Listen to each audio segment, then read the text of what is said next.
lovely seeing you. Do you have a preference? No, I've been told by my team to sit here. Thank you.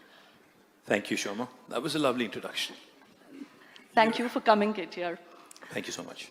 So I'm going to give you all the easy bits first, which is to lay out your vision, your CV. As I said, that very few people get to literally shape a state as it is born. So when you occupied that chair and your father was the CM, what were the big compelling issues that drove you to, and what did you do over the 9 years that you're really proud of?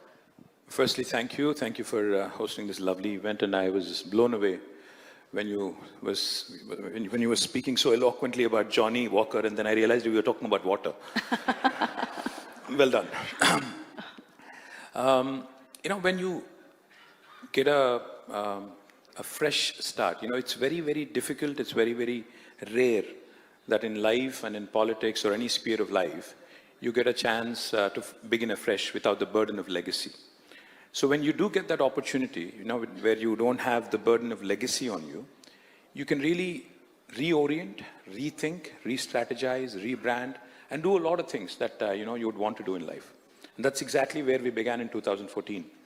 When the state of Telangana, which has its own story, its own story of story full of struggle, sacrifice, and dignity, and many, many other elements, eventually became a reality in 2014. Our goal was very, very clear. We wanted this state to be the lighthouse for the rest of the country. We wanted to prove a point not just to ourselves, but also to the rest of the country, which kept saying, this probably won't be a viable state. But today, as I sit here in Chennai, and as I talk about my state, while I may not be in government anymore for the last 2 years, I'm filled with a sense of pride. And the reason why I say that is because I firmly believe Telangana is the most successful startup state of independent India. Now, why do I say that? Our per capita in 2014, when we began our journey, was about 1,14,000 rupees. And when we left the office in 2023 December, our per capita, we were ranked number 14 in the country in 2014. But in 2022-23, when we left office, we were the number 1 state in India with 3,87,000 rupees of per capita. Thank you. Our gross state domestic product was 4.5 lakh crore in 2014. It tripled and it became 15 lakh crore in 2023.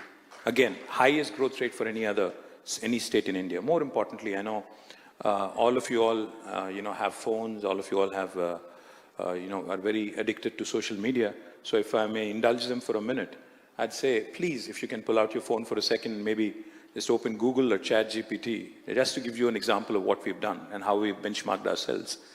Please type in, if you can, the world's largest lift irrigation project. The world's largest lift irrigation project.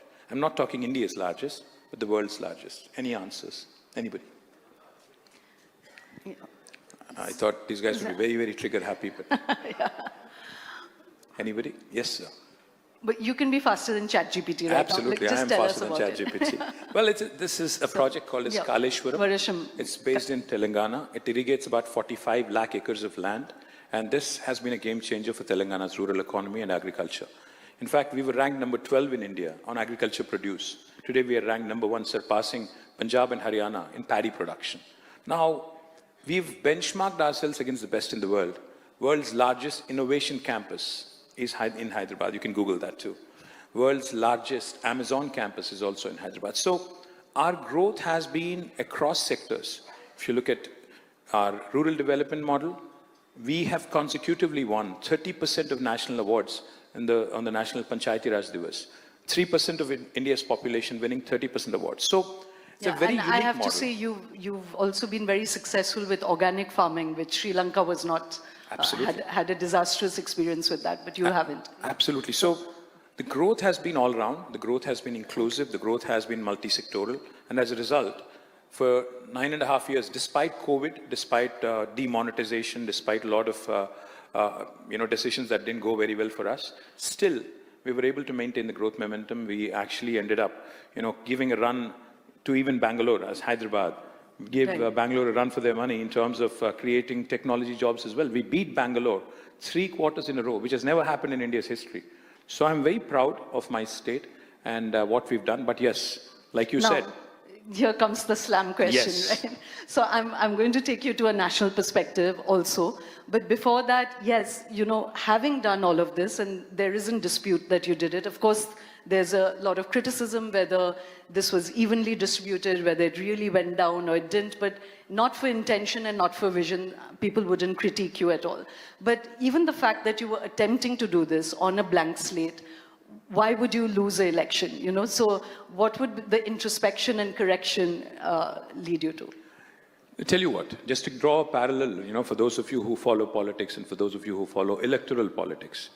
In 2014, we had won 63 seats out of 119 in Telangana. We formed the government because the magic figure was 60.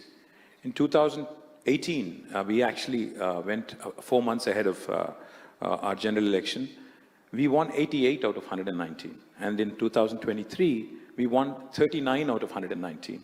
And the margin of difference between my party and Congress, which won the election, was hardly 1.8%. But of course, first past the post, even if it is by 0.1%, they've still won the election. Just to draw a parallel, if you think about it, Prime Minister Modi has won in 2014, I think, with 278 or something, BJP. And then in 2008-19, they won 303. True, KTR, but I don't, PTR, I don't... Coming to... I don't want to lose people with the numbers, Okay. but just the heart of it, that if you were on such a good trajectory, in retrospect, what do you think you didn't get right? Two things. I think the short-term, perception that was created that, Congress is going to come out with the political panacea in the form of 6 guarantees and 420 plus promises. See, Shoma, if I have to answer in one line, economic bankruptcy of ordinary Indians is real. Intellectual bankruptcy of political class is real. And that's a deadly cocktail. Economic bankruptcy and intellectual bankruptcy. And Congress, when it comes out and makes a promise that they are going to deliver the moon, which is possibly going to cost at least 3 budgets in 1 year, if I have to add up. Yet people bought into that, some of them, and therefore the difference was 1.8%, we lost. But I don't look at defeat as a major, loss of face or something. It's a mirror. I mean, if you think about it, it just tells you probably what went wrong, probably what could be improved, what could be corrected. So yes, there are areas which, of course, we have to improve. There are areas which probably where perception needs to be corrected. And there are areas where we could probably continue to build. So introspective political leader is just the rarest of creatures. So when you're saying that there are things that could be fixed, what would those be? And the reason I'm probing you for that is because if you come up with some of those answers, I think it would link across political parties. And like I said, I want you to take you to a national perspective. Sure. I think one of the things that we didn't do right, of course, was I think the perception that was created that while we were delivering in government, we were not accessible. I mean, our MLAs, probably our ministers, that is something that we could have done a better job at. Secondly, I'd say, the anti-incumbency that people talk about is real. If only we had changed maybe 15 to 20 more candidates, definitely we would have done a lot better. So I think people wanted change. People wanted probably a different face, a fresh face. That's something that we missed out on. And third and most important, of course, after 10 years, they talk about 7-year itch. But unfortunately, in governments, in politics, we run a 5-year cycle. So maybe there was a 10-year itch, which also triggered this little bit of a backlash. I'm going to park this question, but we'll come back to it then. What do you think competitors like Mr. Modi,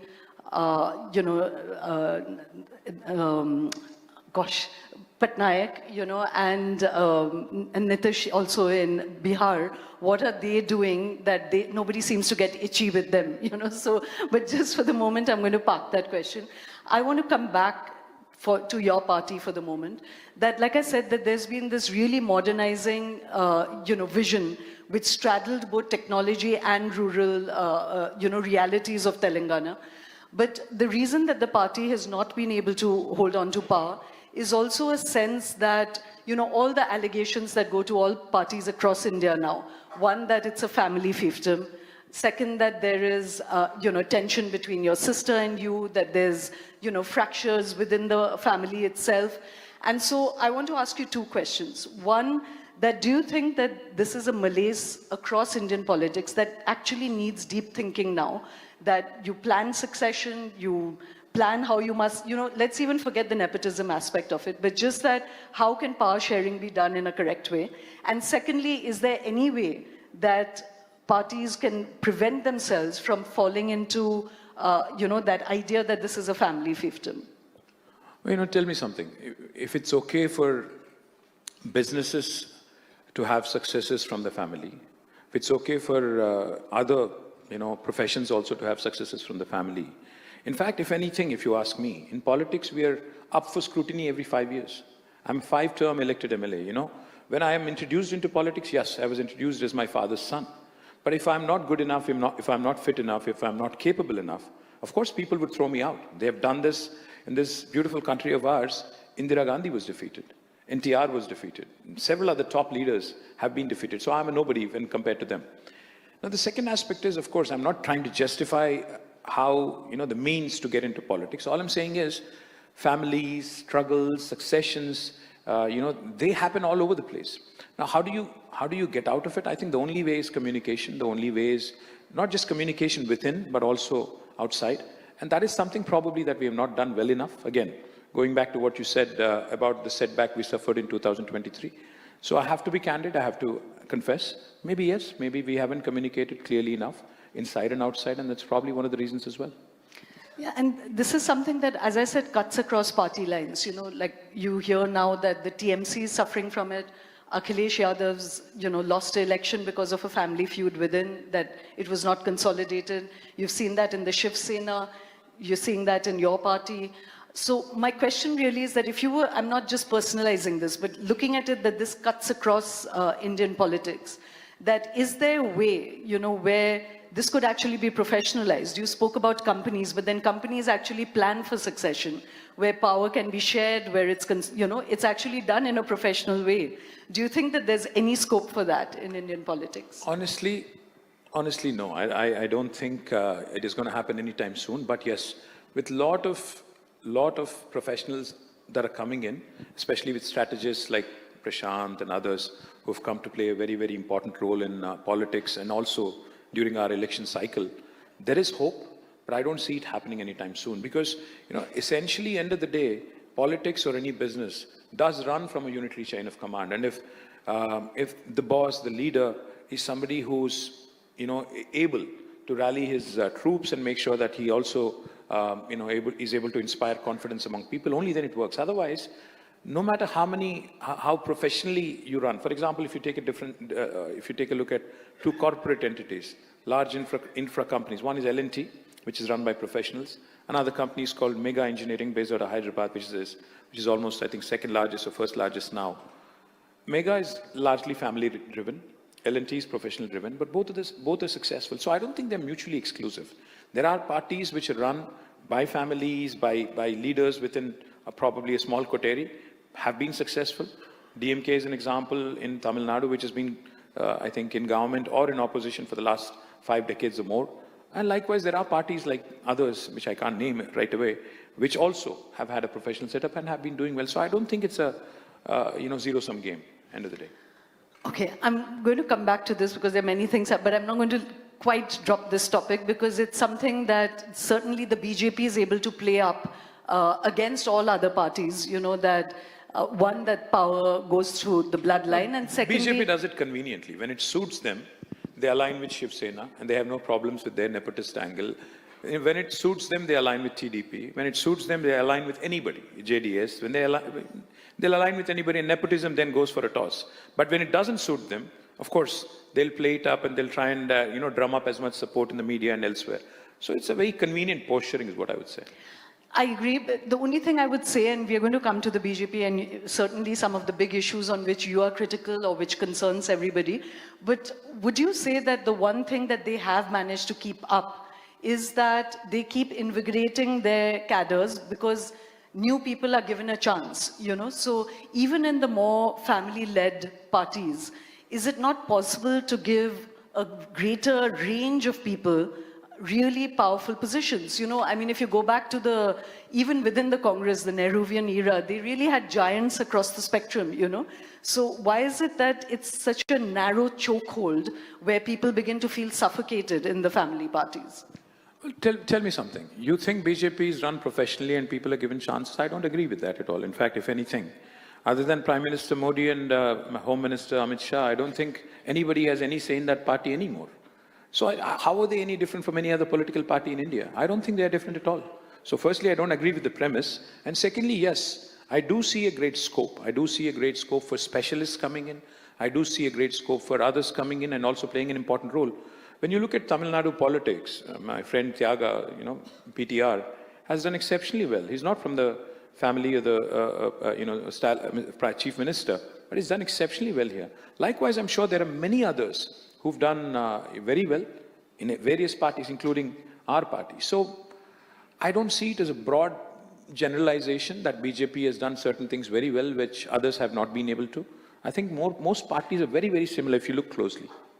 Okay, so just one more persistent question on this is that, do you think that just handling even a feud within the family with better optics, with more accommodation, would make people feel reassured? Because there is this sense, even say with Rahul Gandhi, when he couldn't keep even his friends within the party, there's a sense that if you can't manage your own brood, then how can you manage a country and all the contrapuntal energies that come there, So again, in that mood for introspection, do you think that this entire thing could have been handled better? You know what? Every family in the world, no matter where they are, will have challenges. In fact, one of the toughest situations in life is to align expectations within a close group of friends or family. So yes, in retrospect, could things have been handled better? Of course, I would say yes. But is it something that I would be avoiding in future? I don't know, because you will continue to run into issues. You will have to manage. See, there are three challenges when it comes to expectations: alignment of expectations of what you want, versus what I can offer; management of people; and more importantly, in politics, especially within a closed family or even a close group of people, management of resources. Now, this is what leads to a lot of discontent. This is what leads to a lot of unfortunate situations. I would say, yes, in retrospect, things could have been done better, but that's how life is. You have to take what you served. Right. Okay, I'm going to move away from this a little bit. To come back to your vision for Telangana just for a moment, because I think that's very pertinent for the rest of the country, is that, there's technologies hurtling towards us. There's AI coming. The year that Google put $10 billion into OpenAI, they actually laid off 10,000 people. So there's a sense that there's going to be massive layoffs, that as we embrace more AI, both blue-collar jobs as well as white-collar jobs are going to be jeopardized. So, in that sense that you've got a chance to envision a future for a state that did not have a legacy, with this kind of, tornado of technology coming once way, both opportunity and risk, what is your big picture thinking, if you're voted back to power, what is the gear shift that you will do now, if you're voted back to power, to plan for this new economic era? The first thing is, I'll start off with, your last point where you said this is a new economic era. India has always been sitting on the cusp of greatness. We've always been told that, we were a great country and we definitely will become great again. We keep talking numbers. The fact is, we have the world's largest think force, the world's largest workforce. Now, how do you convert this intellectual capacity into economic prosperity? That's been the big leap of faith that unfortunately did not happen in many parts of India. Now, in my state, if I have to stick to my state, because that's where I worked for the last 9.5 years, in 2014, we had only 323,000 employees in technology sector. But with policy interventions, with interesting, interventions such as T-Hub, T-Works and others, India's largest prototyping facility, etc., we were able to multifold, had a manifold jump from 3 lakh plus to almost 1 million. Now, how did that happen? Because we kept investing in newer sectors. We kept investing on new technologies. Now, with AI looming large, with everybody talking about potential job loss. In fact, as I was flying into Chennai this morning, I was seated next to a gentleman who heads L&T Mindtree. So when I asked him about this imminent threat, challenge of job loss, he said, it's a bit overplayed. This was his perspective. He said it's a bit overplayed. It was like how most of the restaurants and service industries got rid of their employees because during COVID, because they said, we don't see any hope of bouncing back in the near future. A lot of hotels were sold. A lot of hospitality industry, took a major hit. But then when it became fully functional again, it was very, very difficult to find talent. So what I would say is, in this so-called AI, which is looming large, like you said, AI threat, I would say there's a huge opportunity for India, especially a country like India, where you have tremendous, tremendous opportunity where, India's, for the last 2.5, 3 decades, we've been the high-value, low-cost human capital destination for Americans, for Europeans and others. That edge you will still have for another 20 years. That is not something that you're going to lose in the next 2 decades at least in the high-value sector. So therefore, I would bet big on, all the applications of AI into various sectors, be it life sciences, be it healthcare, be it aerospace. As long as you're able to find that convergence point, I think India will still do great. Deep tech, India will still do amazing. So the potential job loss that people talk about is, of course, real, but I think it would affect the first world more than India or any other second, third world countries. So at this point in time, if I was voted back to government in Telangana, the first thing I would do is make sure that we equip our children, because only 30% of our STEM graduates every year who come out of colleges are employable. The biggest challenge is industry readiness of our workforce. That is something where we have to work together with the industry. That is something we haven't done well. Germany has done phenomenally well, where they have a dual degree, where you get to go to a practice school in the industry for about 6 months. That is the sort of focus I would put on. So rather than worry too much about AI and how it would impact us immediately, I would say focus more on the convergence points, focus on creating value additions and more jobs. And that is something I would focus on if I were to vote it. So then I'd flip the coin and ask you that, is India taking its technological destiny seriously enough? Are we still too embedded in the old ideas of, sort of more labor-intensive manufacturing, which may go away? We've been seeing big industry coming, but it's more automated, so jobs finally aren't created. So do you think that India is in fact then doing enough to embrace its technological destiny? Absolutely not. We've been very, very happy with what has been happening. Just to give you an example, in mid-1980s, China and India, we were on the same path, literally same point in terms of GDP. In fact, at one point, India in early 1980s, India was a larger GDP, larger economy than China. But look at them now. 40 years later, they're 6 times bigger. They're 20 trillion economy. We're still languishing at about 3.8, 3.9 trillion. What went wrong? What happened? If you think about it, I think Chinese have realized that stability in terms of policy and in terms of long-term impact, discipline, scale, these are the things that matter. So they chose economics as their playbook.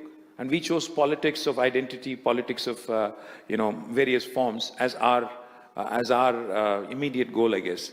As a result, today, China's 6 times bigger. We missed the bus big time on that. Indonesia. They're 13,000, GDP, per capita GDP. We're 2,200. And the US is 86,000. So point is, even Indonesia, Vietnam have figured this out. Even they've become new age, modern countries which look at manufacturing and scale. Unfortunately, India has not been doing that, despite good slogans, Make in India, Digital India, etc. So therefore, we are definitely not doing enough. We're definitely not doing justice to our potential. There is so many things I can tell you that need to be corrected. But one thing I will say, imagine if one state, Telangana, can become, within 9.5 years, the state with the highest per capita. Prime Minister keeps talking about double engine. I don't think double engine would work. You need 28 states, 28 engines revved up, 28 engines doing really well, 28 engines powering off in a big way to be able to, and play to their strengths, of course. Tamil Nadu is a coastal state, has a huge coastline. How do you leverage that? Telangana is landlocked. How do you leverage the opportunities there? Madhya Pradesh has other potential. So if 28 engines are working simultaneously, then you would actually get to that 2047 point where you would probably be a first world or a second world country at least. So unless that happens, unless we're stuck on the double engine mode, I don't think things are going to change. And like you famously said that And right now, coming from Delhi, I can tell you the double engine feels like a failed engine. No, it's a four. In Delhi, you have 4 engines, by the way. In case you forgot, you have the Lieutenant Governor, you have Delhi government, you have the municipal corporation, you have the union government, all powered by one party, yet air quality is terrible. So you figure. Yeah. I mean, I have to say, not only double engine, but the Prime Minister right now saying "Mausam ka maza lijiye" was really salt on very, very deep wound, So that doesn't feel good. And like you famously said, and I'm going to take you there. Now I know why you do these shows more in Chennai and less in. No, and like you said, double engine is sometimes jumla, sometimes hamla. So, I'm going to give you a chance to air all those salty things as well. But just one more before that is that, I want to talk about the North-South divide, again, the state of the opposition, all of those things, the language wars that, are playing themselves out across the country. But you've been very, very visionary, KTR, about focusing on systems being really important. And I want to ask you 2 questions. One is that, you just said parties have to be kind of unitary leadership. And in India, we are actually becoming presidential more than parliamentary. So is there a kind of tension between creating a system that will last, or is it necessarily personality-based? You were just saying when we were having tea that Hyderabad and the GDP of Telangana is already dipping. And I asked you, what can have happened in 2 years that you did such wonderful work for 9 years and in 2 years it's already going down? Did you not set enough systems in place then? Absolutely not. But if you mess with the system, of course, it's gonna. If you derail a system deliberately, it's gonna have its negative impact. Fact is, politicians, political class, governments, parties, we are all temporary. We are all transient. None of us are here.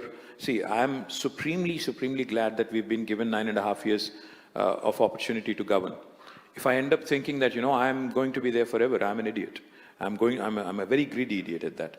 So therefore, today, if you ask me what should have been done and what has been done, I would say, I think one of the things we've done brilliantly, we have put institutions above individuals. We've created institutions that will outlast individuals. We have created processes that will outlive people. So, for instance, just to again, when we talk disruption, a lot of people think disruption can only happen in the tech world. No, disruption can even happen in governance, disruption can even happen in platforms like this. So therefore, in Telangana, we came out with some policy disruptions, just as an example. Any of the industrialists here who have a business in Telangana would know that we promise all clearances in 15 days. But this is by statute. And if you don't deliver on the 15-day window, on the 16th day, it's a deemed approval.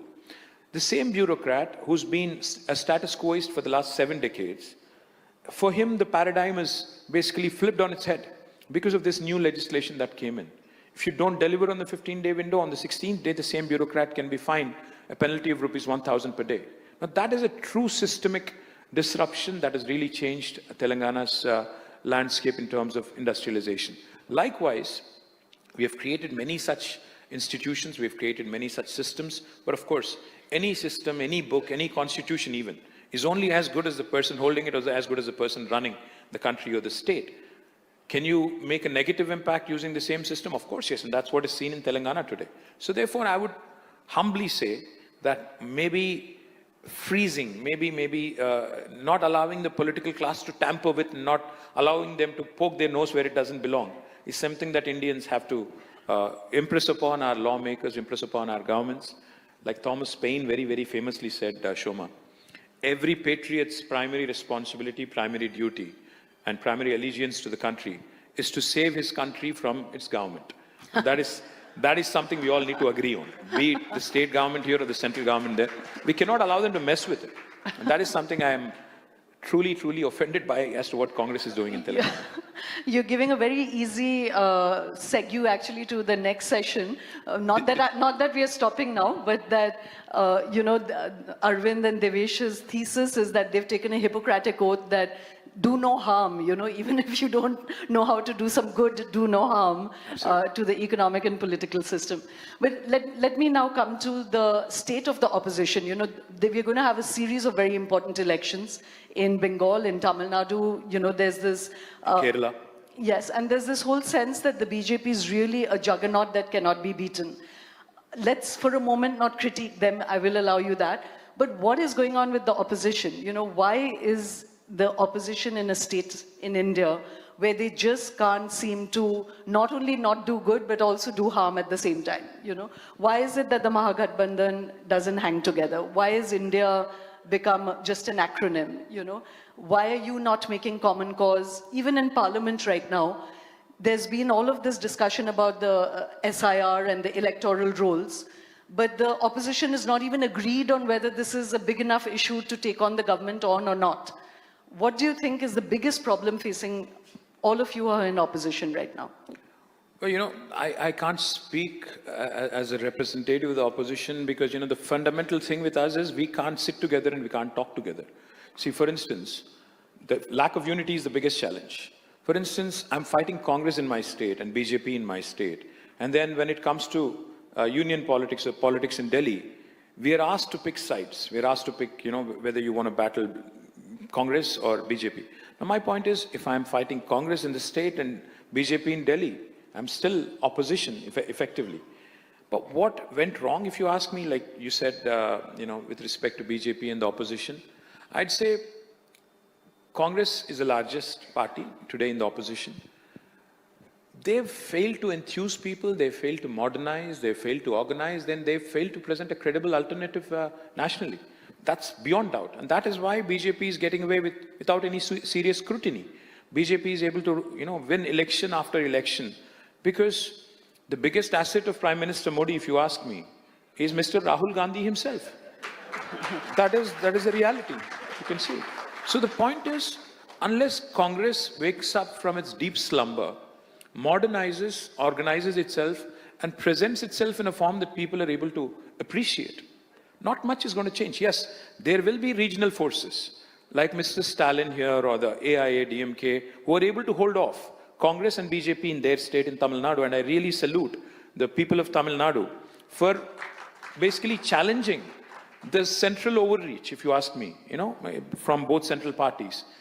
Be it West Bengal, where Didi has shown that, she's able to hold off BJP.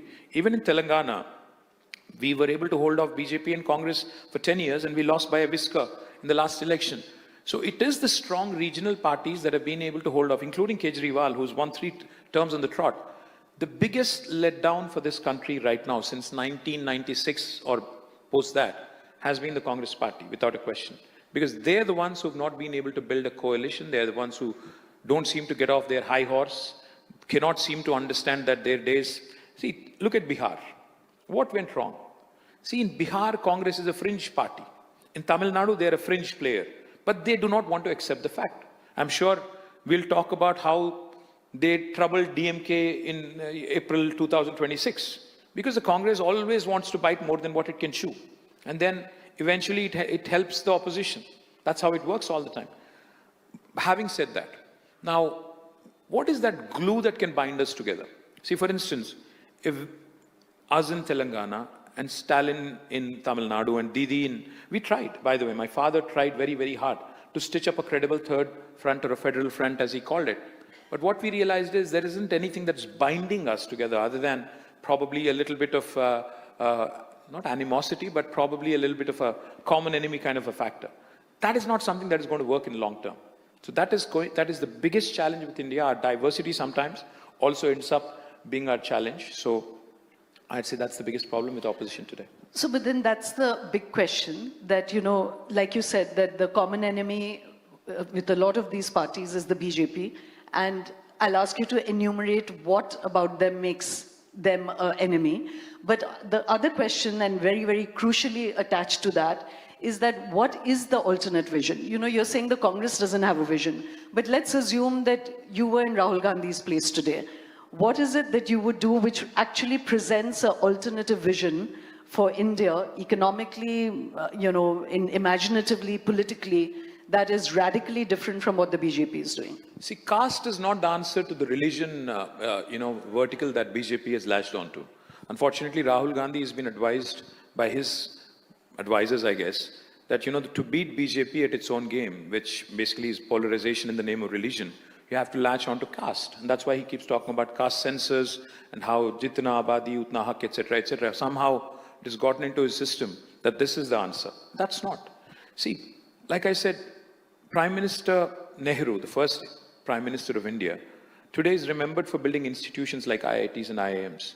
Tell me one institution that Congress has built post Prime Minister Nehru's era. I mean, there are a few which Indira Gandhi has done, but beyond that, I don't see much happening. What is the vision of Rahul Gandhi for this country till 2047? He's probably 53, 54 now. Other than sense of entitlement, I don't see much coming from Rahul Gandhi ever. See, again, don't get me wrong when I say this. What would I do? I would focus on creating more economic clusters in India. Today, if you look at India as a country, we have about 10 or 12 economic engines that are driving the prosperity in this country. Hyderabad, Chennai, Bangalore, and of course other metros, Bombay, Delhi, and Kolkata, and many others, Ahmedabad, etc.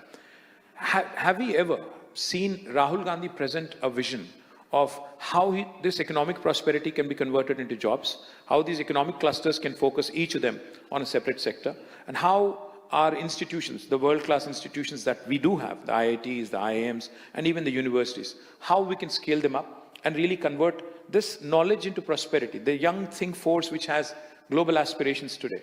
I don't see Rahul Gandhi talking about startups. I don't see him talking about innovation. I don't see him talking about world-class universities and pumping more money into research and development. This is what I would start talking about. Will it win me elections? I don't know at this point in time, honestly, again. But end of the day though, as long as you get to play a role in politics, being in public service, public life itself is a huge privilege, Shoma, be it in opposition or be it in government. When in power, you deliver. When in opposition, you listen. So therefore, I think both responsibilities you have to accept with humility, and you have to continue to build the narrative, continue to build the momentum. Given an opportunity, I would recreate, one straight answer. I would recreate what we have done in Telangana in 9.5 years across India. That's what I would do, and that would be the magic pill if you ask me. That's a very interesting answer, and I actually want to push you further on that. So you said on an economic vision, but the Congress has also not been able to revitalize its imaginative or the big picture story, which is, in any way, there are enough people who perhaps don't like the BJP vision. I don't think even the Congress is talking so much about themselves as much as we are talking about them.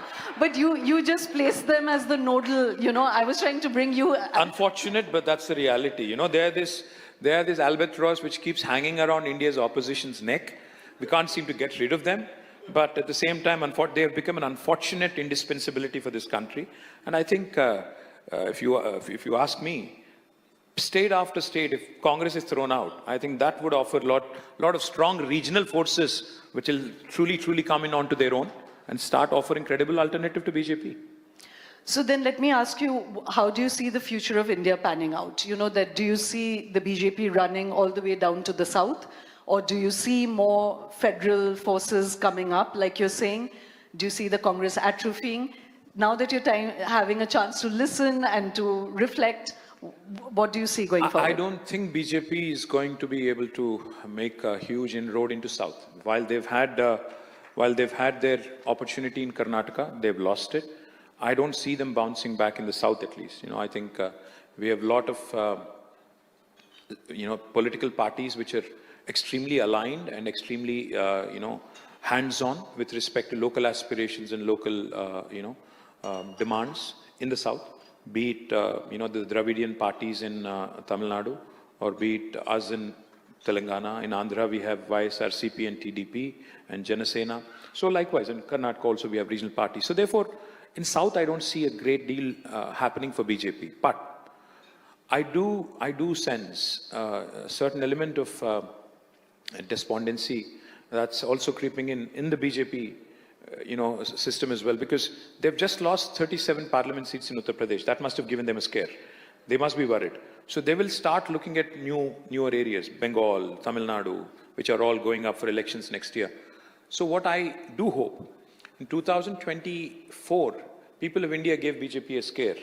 And I hope people of Tamil Nadu, people of West Bengal, and people of Kerala give them a resounding message in 2026 that politics of partisanship, politics of polarization on religious lines will be rejected in every form, and all three states hopefully will vote against BJP and vote for strong regional parties. And that will send a resounding message across the country that this sort of politics is not acceptable and this sort of polarization is not acceptable. Hopefully, that will set the trend for 2029. So, let's not say that, I don't want to make you the sort of ventriloquist for the Congress, but I'm just want to, because you put out a vision right now about the economic clusters, that just in case you had to be the chief opposition leader right now, again, is there a way that you would spell out a different vision for India, which is not the BJP's vision, but which is not just saying that, they're communal? What is the positive vision that you're putting out, which people could buy into? Like I said, fundamentally, we've been told forever that, we were a great nation, we have great potential.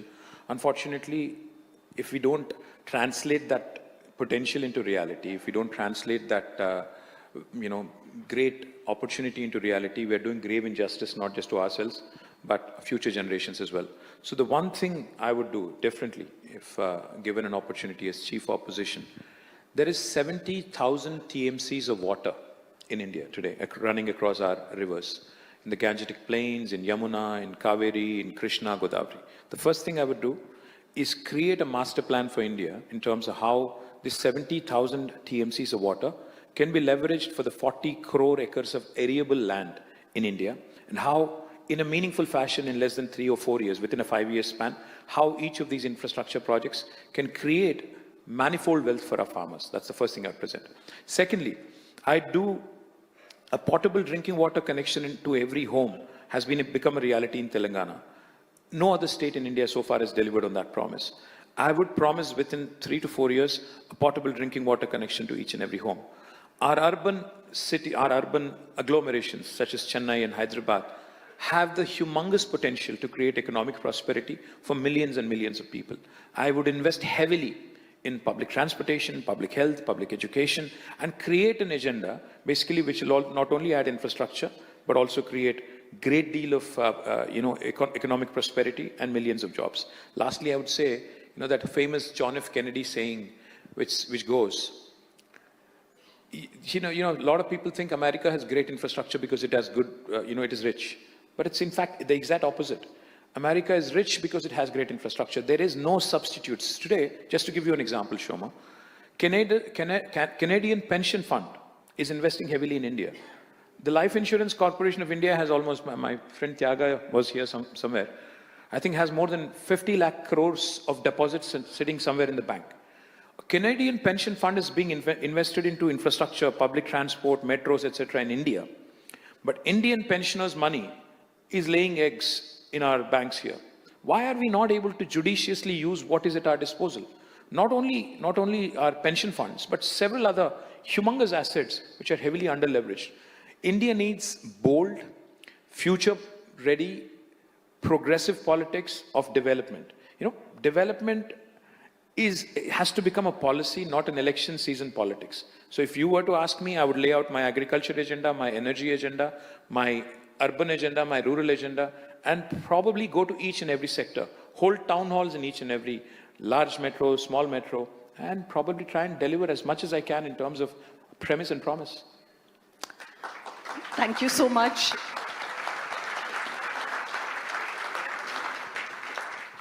As I was laughing that the last time I did a session with PTR, he got a standing ovation in Delhi, and that didn't go too well for him. So I hope that your visionary statements here don't boomerang on you. But no, I hope he wins back. People like him, honestly, people like him are a must in Indian politics. People like him should win back.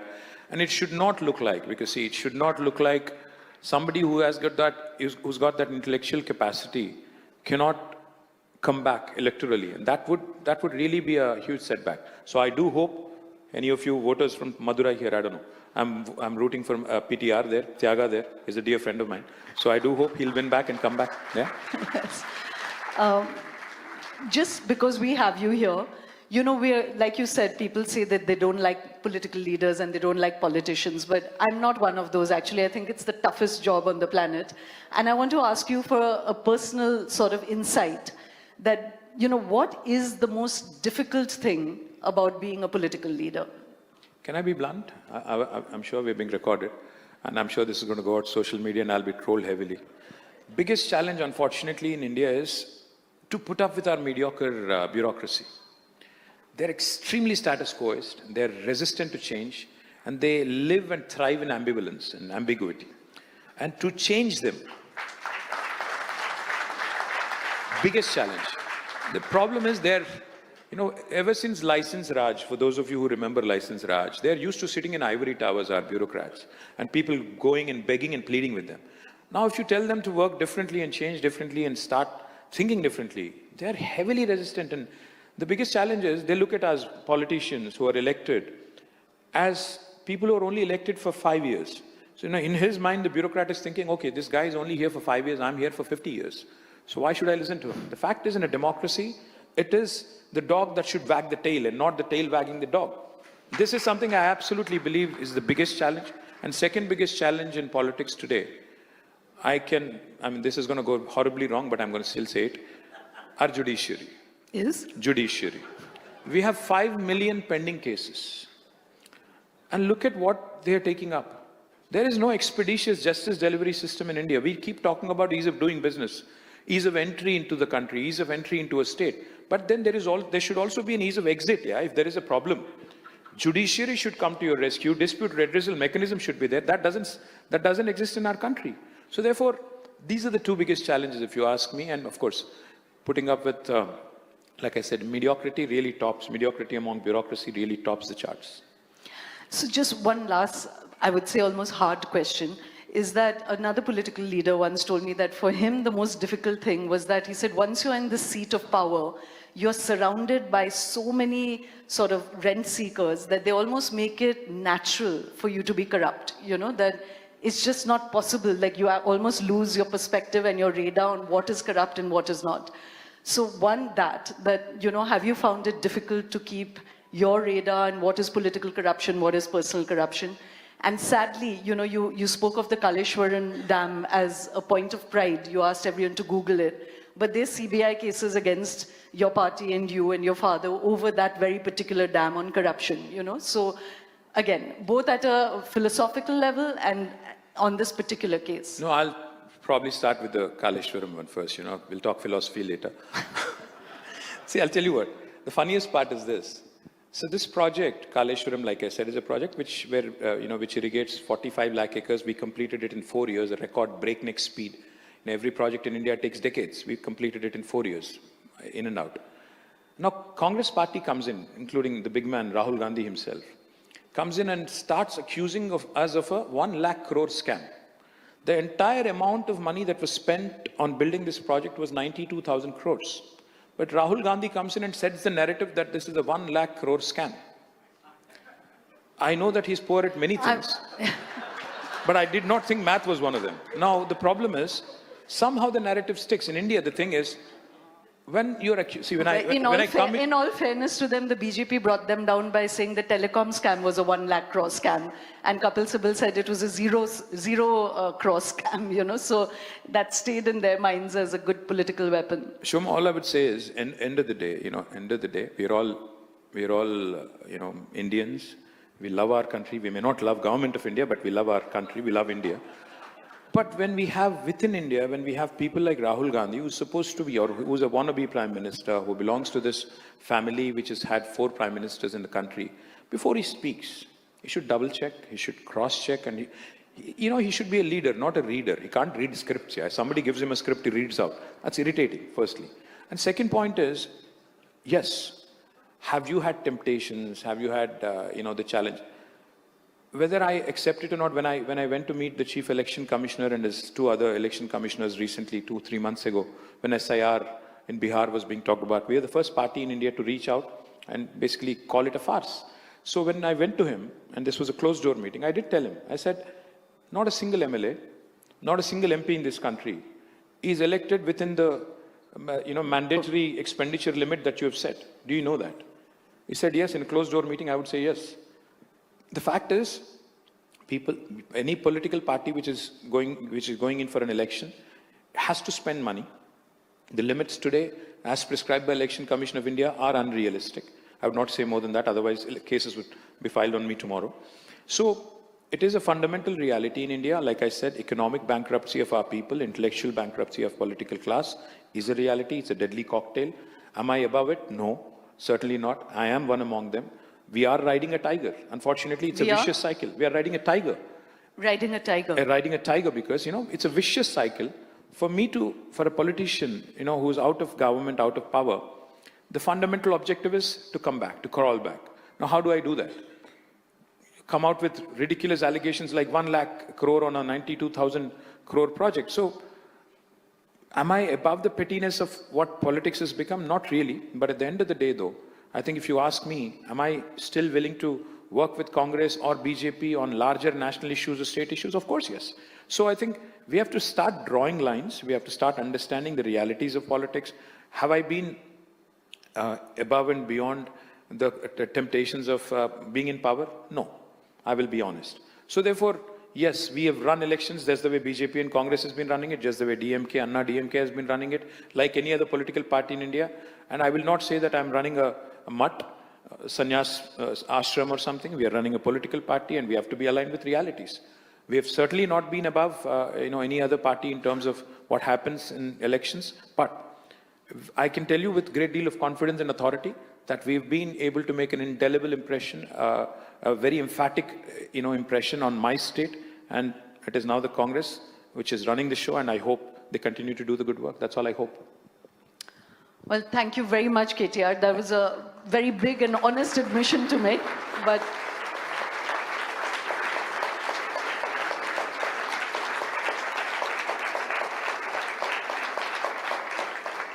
for a moment, I thought this was my ring till I saw there's a price tag attached to it. I could hold on to that for you if you want.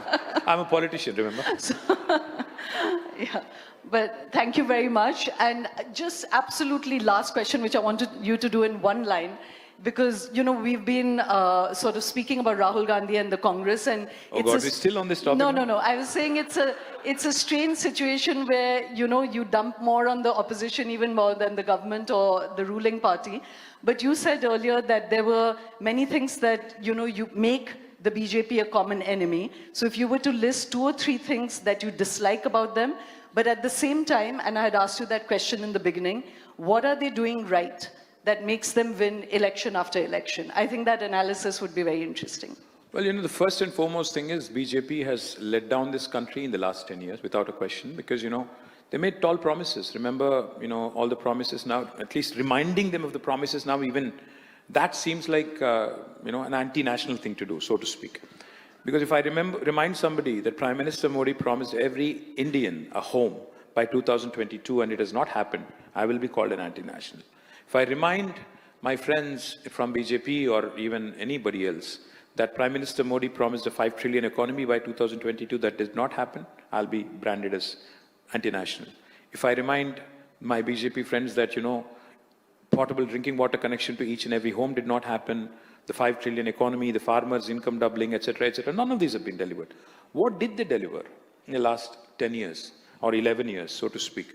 I'd say they've delivered politics of hate. They've delivered politics of divisive nature to almost every Indian home today, and politics of huge divide. So there is not a lot to like in BJP, if you ask me. Unfortunately, what works for them is one simple thing. They've mastered the art of polarizing and setting the narrative.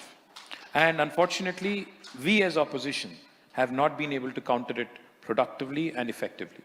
That is a hard fact. They've really mastered the art of polarization. Us versus them is a narrative that they drive brilliantly, and they're relentless, just like you, persistent. And that is something, something. This is the first time I've been presented as a parallel to the BJP. No, you. I wish. No, I'm saying they're as relentless, as persistent, and I'll tell you what I admire in them, though. There are a lot of things I don't like in them. They won Gujarat election. They won the Uttar Pradesh election. The very next day, they're out in a rally in Gujarat. They're relentless. I saw Chief Minister of Delhi, Rekha Gupta, leading a campaign rally for a by-election in Delhi municipality. Now you have a Chief Minister campaigning for a municipal corporation by-poll for a single division. That is unheard of. So these are the things that make BJP. You like them, hate them, they're relentless, they're always at you. They're constantly trying to up their game, and that is something we all can take a Leaf draw out of. inspiration from and take a few leaves.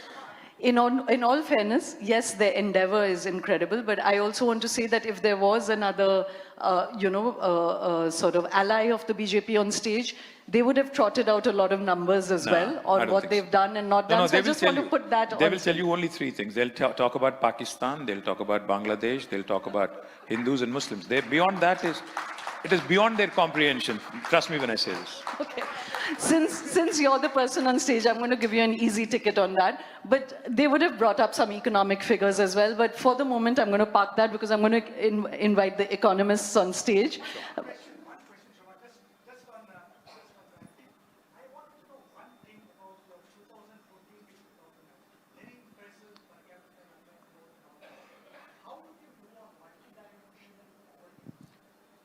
We did phenomenally well, sir.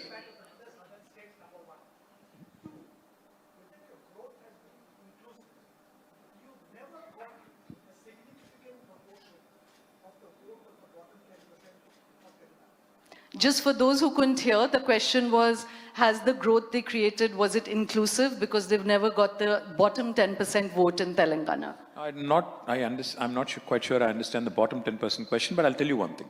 On the multi-dimensional poverty index, we are the state which has reduced highest amount of poverty. This is not my metric, you can go look it up, sir. Highest amount in the last 1 decade, number one. Number two, the bottom 10%, see, the total polled vote for my party in 2014 was about 39%. In 2018, it was 47%. So, in fact, if anything, our vote share has increased significantly, and most of it came from rural areas. And no, I don't know how to quantify that, honestly, if there is a metric. But we've been winning elections. The last one was an anomaly in my mind, just a 1.8% with a 4 lakh difference in a 4 crore population. I don't think that's a big setback or a big defeat. In fact, I take a lot of pride in not yielding to the temptation. When Congress was promising the moon to the people, we didn't yield to the temptation. When they said free bus for women, we didn't yield to it. We said the corporation is in losses, we're not going to do that. So had we done a few of those, maybe we could have also won elections. You know, when Prime Minister Modi says freebie culture is bad, I honestly really thought at one point maybe he's serious. But when I saw in Bihar, he gave 1.2 crore women 10,000 rupees right before the election. And he's won the election. 71% of the women. Would you call that bottom 10% coming out and voting? I don't know. But the point, sir, is the point. Sorry, sir, I'm going to have to stop this because we're on to our next session. But Cheers. KTR, thank you very much for Thank you very being much.